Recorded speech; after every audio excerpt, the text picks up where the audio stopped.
Now, why is it that I'm wearing these OpenView gloves and this amazing vest? It's because this week I was reminded by my friend Dave Kellogg of their great work. If you don't know OpenView, this is a VC based in Boston. They do a tremendous job helping their portfolio companies and, of course, entrepreneurs think about growth, think about scale. They helped me quite a few startups ago. So this week, we're going to talk about product-led growth and the role that data has to do with products in general, but also specifically data products. Now, the concept of the data product connects very well with something we've been talking a lot recently, the concept of the data mesh. And if there are two things that are for sure about the data mesh, is that one, it's a term that surprised many of you in 2021.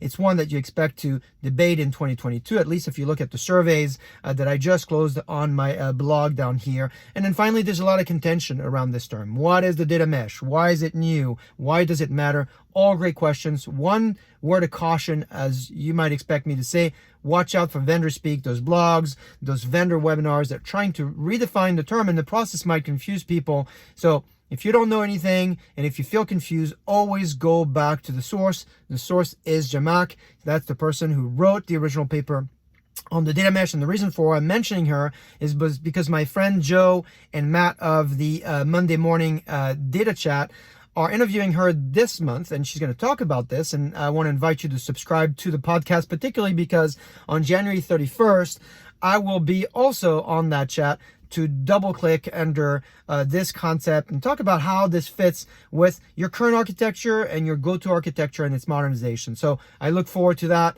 and I hope you can join us. That's for the data mesh, and there's a lot more in my blog down here. Now, before we go into the product-led growth discussion, I want to highlight two ladies in the data world that I think you should follow, connect with them, and learn from them. The first one is Di, who is the global head of WPP. If you want to find out how she built amazing data discovery and curation capabilities for her team, 500 plus data sets, she built a community of 3,000 employees, and the goal to upskill 50,000 of them. You're going to want to join us on our session in February. And then Ramnik, the head of infrastructure at LiveRamp.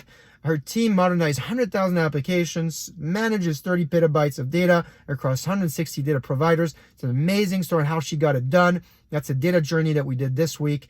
And again, the link is down here for you to check out. I think it's 12 minutes or so.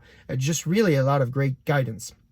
So you're going to find also on my blog a bunch of other great stories from SUBARU, Bayer, and another great survey on how much data we should keep, how much of the data that we create we should keep. And some of you already have commented, should it be just about the data that we actually use, not so much about the one that we keep? Is a great point. So head on over to my blog and start engaging.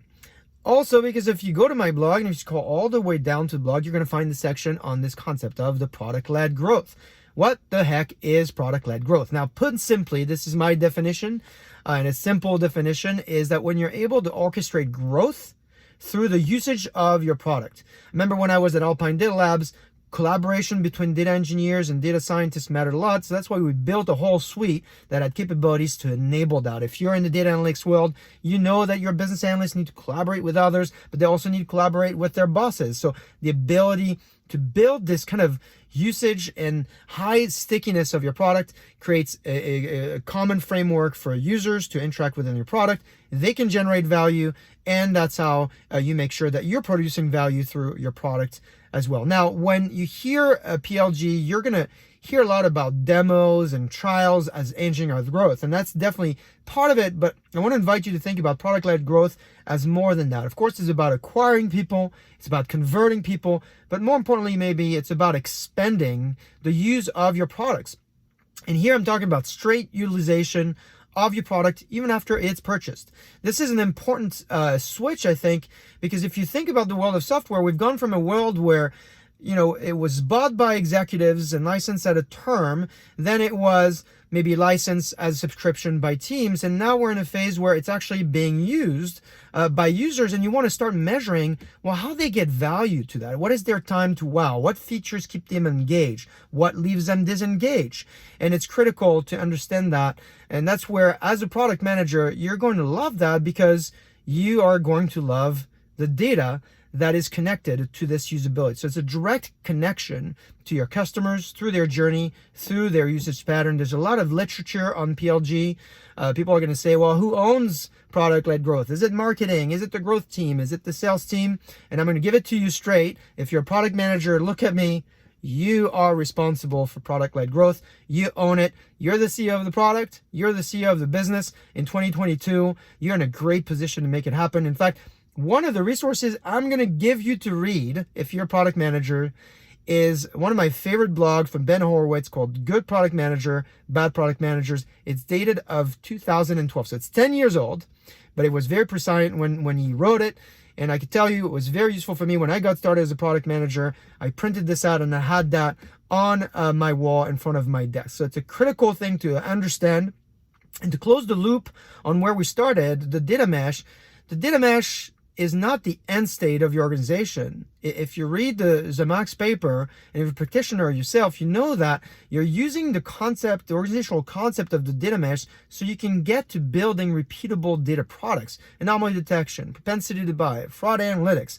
So if your end state is to build data products, you have to worry about how these products are used, what makes them stick, what makes them not stick, because the only currency that you have as a team building the product is the use of that product as a vehicle, as a trigger to building business value. So there you go. La boucle est bouclée, as we say in French, which means the loop is completed.